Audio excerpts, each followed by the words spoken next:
Hello students, welcome to Hiba Max 9th standard Max oda last minute preparation na paak porom. Half yearly exam 2020-23 oda question paper idoda moonavathu question paper na kaamikiren saringla. Idu varaikum rendu question paper vandu nama discuss pannirukom saringla. So WhatsApp channel oda link description box la irukku. WhatsApp channel la and videos oda link yu na aamichiruken, so adha neenga paarenga. Ipo indha question paper iyum paarenga. Idu nammaloda subscriber orthanga ennoda WhatsApp ku thaniya anupunadhu da. So idla irukra one words alla mark பண்ணிட்டு நீங்க வந்து படிக்க ஆரம்பிங்க. இத நான் வந்து WhatsApp சேனலுமே நான் post பண்றேன் பிக்சரா, சரிங்களா? எனக்கு PDF கன்வர்ட் பண்றது டைம் எடுக்குது. ஏனா நிறைய இமேजेस வந்து இருக்கு. சோ நீங்க வந்து நான் இமேஜா கொடுத்துறேன், அதை வச்சிட்டு நீங்க படிங்க, ஓகேங்களா? சோ ஒன் வேர்ட்ஸ் வந்து பார்த்திருப்பீங்கன்னு நினைக்கிறேன். உங்களால எவ்வளவு அட்டெண்ட் பண்ண முடியும்னு பாருங்க. அடுத்து 2 மார்க்ஸ் பவர் செட் வந்திருக்கு.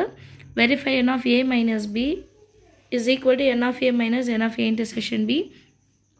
Find any four rational numbers between easy da. Convert the decimal number in the form of p by q.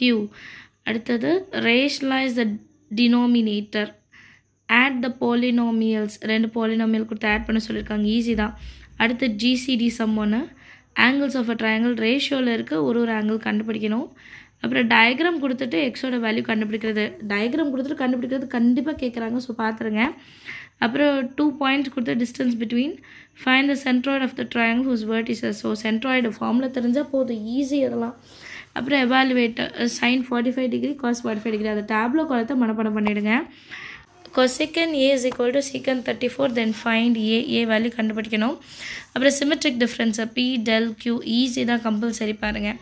அடுத்து 5 மார்க் பாருங்கள். Verify by Venn diagram. So நிறைய வாட்டி சொல்லியிருக்கேன், வென் டயக்ராம் தான் வருது ஃபஸ்ட்டு சமயம், பார்த்துடுங்க. அடுத்தது வந்து a union b whole dash is equal to a dash intersection b dash. அவங்களே வேல்யூஸும் கொடுத்துட்டாங்க, ஈஸி தான்.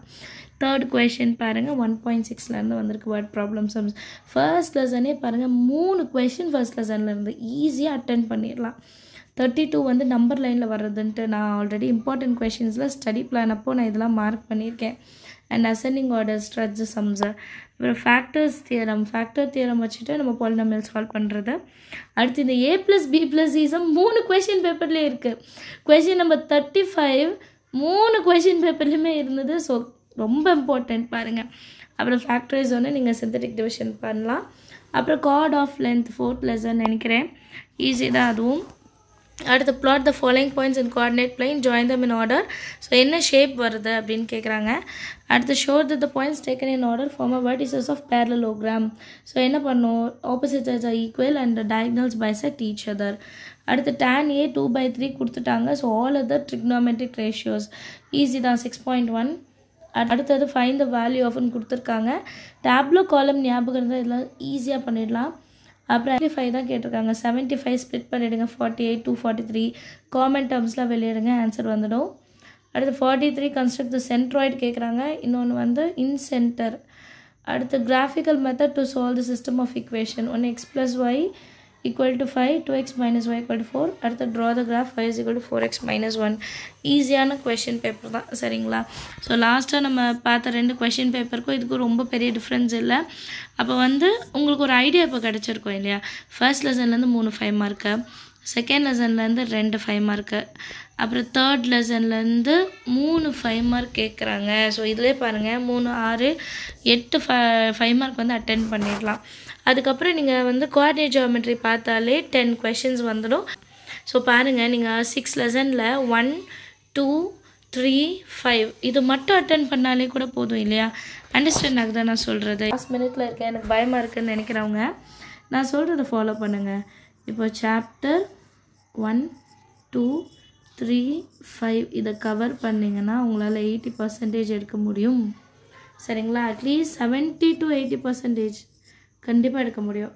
ஒன் வேர்ட்ஸ் வந்து எல்லா லெசனோட புக் பேக் வந்து நீங்கள் பார்த்துருக்கணும் கம்பல்சரி. கிராஃப் ஜியோமெட்ரியில் நீங்கள் எதுவுமே ஸ்கிப் பண்ணக்கூடாது, அதுவுமே எல்லாமே பார்த்துருக்கணும். அதுவும் இந்த 4 லெசன் பாருங்கள், 6 லெசனில் நான் வெறும் 4 லெசன் தான் சொல்கிறேன். இந்த 4 லெசனை பார்த்தீங்கனாலே போதும் இல்லையா? அண்ட் ஆல்ரெடி சாப்டர் 1ஓட இம்பார்ட்டன்ட் கொஷின்ஸ் என்னென்னு சொல்லியிருக்கேன். வென் டயக்ராம் தான் மெயின், வென் டயக்ராம். அப்புறம் 1.6ல் இருக்கிற வேர்ட் ப்ராப்ளம்ஸ், இது முக்கியம், சரிங்களா? நிறைய வாட்டி சொல்லியிருக்கேன். அடுத்து சாப்டர் 2 சாப்டர் 2 பொறுத்த வரைக்கும் ஸ்ட்ரட்ஸ் பாருங்கள் சொல்லிட்டேன். ஸ்ட்ரட்ஸ் கண்டிப்பாக வரும் சரிங்களா. அதுலேயும் இந்த அசெண்டிங் கண்டுபிடிக்க சொல்கிறது, ரேஷனலைஸ் பண்ண சொல்கிறது.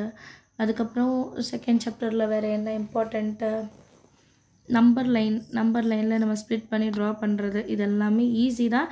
அண்ட் இந்த சம்மும் 1 = 0 9 பார். ஸோ இந்த டைப் சம்ஸும் நான் இம்பார்ட்டன்ட் சொல்லியிருக்கேன். அப்புறம் சாப்டர் 3 ஃபேக்டரைசேஷன் தான் ரொம்ப மெயின். புரியுதுங்களா. சிந்தட்டிக் டிவிஷனாக இருக்கட்டும், நார்மல் மெத்தடாக இருக்கட்டும், ஃபேக்டரைசேஷன் நீங்கள் படிச்சிருக்கணும், கம்பல்சரி படிச்சிருக்கணும். 3rd லெசன் வந்து ஸ்கிப் பண்ணவே கூடாது. ரொம்ப முக்கியமான லெசன், நிறைய வெயிட்டேஜ் உள்ள லெசன். அதுலேருந்து தான் பாருங்கள் கம்பல்சரி அதுலேருந்து தான் கேட்டிருக்காங்க. ஸோ 3rd லெசன் வந்து ஸ்கிப் பண்ணிடாதீங்க. அதுலேயும் இந்த 1/a இந்த சம் நான் சொன்னல 35 சம் பாருங்கள் ரிப்பீட்டடாக கேட்டிருக்காங்கன்னு சொல்லியிருக்கேன். சாப்டர் 4 2 மார்க்ஸ் மட்டும் பாருங்கள். 5 மார்க் தெரியலன்னா பரவாயில்ல, கஷ்டப்படாதீங்க. நெக்ஸ்ட்டு சாப்டர் 5 இது வந்து சாப்டர் 4ல் 2 மார்க்ஸ். சாப்டர் 5 கம்ப்ளீட்டாக பார்க்கணும் நீங்கள், ரொம்ப முக்கியம். அது வந்து கஷ்டம்லாம் கிடையாது இல்லையா. டிஸ்டன்ஸ் ஃபார்முலா வரும், மிட் பாயிண்ட் ஃபார்முலா வரும். ஸோ இதை வச்சு நிறைய கொஷின்ஸ் இருக்கும், பேரலோகிராமா என்ன அப்படின்ட்டு. ஸோ அது ரொம்ப ஈஸி தான், நீங்கள் ஒர்க் அவுட் பண்ணிங்கன்னா ரொம்பவே ஈஸி. அதுக்கப்புறம் சாப்டர் 6 பொறுத்த வரைக்கும் நீங்கள் அந்த டேப்லோ காலமாக மனப்பாடம் பண்ணிட்டீங்கன்னா போதும். சைன்னா என்ன, காஸ்னா என்ன, டேன்னா என்ன. அப்புறம் சைன்னா ஆப்போசிட் பை ஹைப்போட்டனஸ். அண்ட் எப்போவுமே ஒரு ரைட் ஆங்கிள் ட்ரையாங்கிள் ஞாபகம் வச்சுக்கோங்க, 90 டிகிரிக்கு ஆப்போசிட்டில் இருக்கிறது தான் ஹைப்போட்டனஸ். உங்களுக்கு டீட்டா கொடுத்துட்டாங்கன்னா டீட்டாக்கு ஆப்போசிட்டில் இருக்கிறது தான் ஆப்போசிட், சைடில் இருக்கிறது தான் அட்ஜசன்ட்.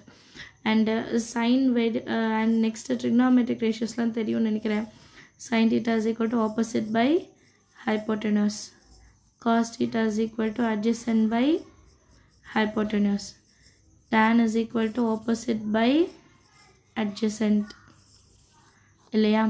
அடுத்தது sin thetaனா 1/cosecant. இதெல்லாம் உங்களுக்கு தெரிஞ்சிருக்கணும். இதெல்லாம் தெரிஞ்சாலே ட்ரிக்னாமெட்ரி வந்து ஒன்றுமே இல்லை, ரொம்ப ஈஸியான ஒரு சாப்டர் நீங்களே சொல்லிடுவீங்க. காஸ்னா 1/secant theta, tan thetaனா 1/cot theta. So இதெல்லாம் தெரிஞ்சாலே போதும். அதே மாதிரி sin 90 - thetaனா என்னது இது தெரியணும், cos 90 - theta தெரியணும், tan 90 - theta என்னன்னு தெரியணும். இதெல்லாமே உங்களுக்கு தெரியணும் சரிங்களா. இந்த ஃபார்முலாஸ்லாம் தெரிஞ்சாலே நம்ம பாதி சம் முடித்த மாதிரி தான். மற்றபடி நமக்கு ஃபார்முலாஸ் வருதுன்னு பார்த்தா சாப்டர் 5 மட்டும்தான். அந்த மிட் பாயிண்ட் வருது, மிட் பாயிண்ட்டு, டிஸ்டன்ஸு, சென்ட்ராய்டு, இது மட்டும்தான். அப்புறம் செக்ஷன் ஃபார்முலாஸ் m/n வச்சுட்டு இதுலேருந்தும் கொஷின்ஸ் வரும். இதுதான் ஃபார்முலாஸ், நிறையவே இல்லை, கம்மியான ஃபார்முலாஸ் தான். அண்ட் சாப்டர் 1ல் கம்யூட்டேட்டிவ் ப்ராப்பர்ட்டின்னா என்னன்னு தெரியணும். அதுலேயும் இன்டர்செக்ஷன்னா என்ன, யூனியன்னா என்ன. அதே மாதிரி டிஸ்ட்ரிபியூட்டிவ்க்கு இன்டர்செக்ஷன்னா என்ன, யூனியன்னா என்ன. ஃபார்முலாஸ் 9க்குன்னு பார்த்தீங்கன்னா ரொம்ப கம்மி, நீங்கள் ப்ராக்டிஸ் பண்ணணும், அவ்வளோதான். ஸோ எல்லோரும் நல்லபடியாக அட்டென்ட் பண்ணுங்கள். All the best. நல்லபடியாக அட்டென்ட் பண்ணுங்கள். கொஷின் பேப்பரை ஃபஸ்ட்டு பாருங்கள், 1 words எழுதுங்க, கிராஃப் எழுதுங்க, ஜியாமெட்ரி எழுதுங்க, அப்புறம் 5 மார்க் எழுதுங்க, அப்புறம் 2 மார்க் எழுதுங்க. லாஸ்ட்டாக நீங்கள் எழுந்த ஆன்சர் ஷீட்டை ஒரு வாட்டி செக் பண்ணி பாருங்கள். செக் பண்ணுறது ரொம்பவே முக்கியம். கொஷின் நம்பர் கரெக்டாக போட்டிருக்குமா, கரெக்டான ஆன்சர் தான் எழுதியிருக்கோமா நீங்கள் செக் பண்ணணும். இதெல்லாம் செய்யுங்க. மேக்ஸ் எக்ஸாம் ரொம்ப ஈஸியாகிடும். ஆனுவலுக்கு இன்னும் சூப்பராக நம்ம ப்ரிப்பேர் ஆகலாம் சரிங்களா. தேங்க்யூ ஸோ மச் ஃபார் வாட்சிங்.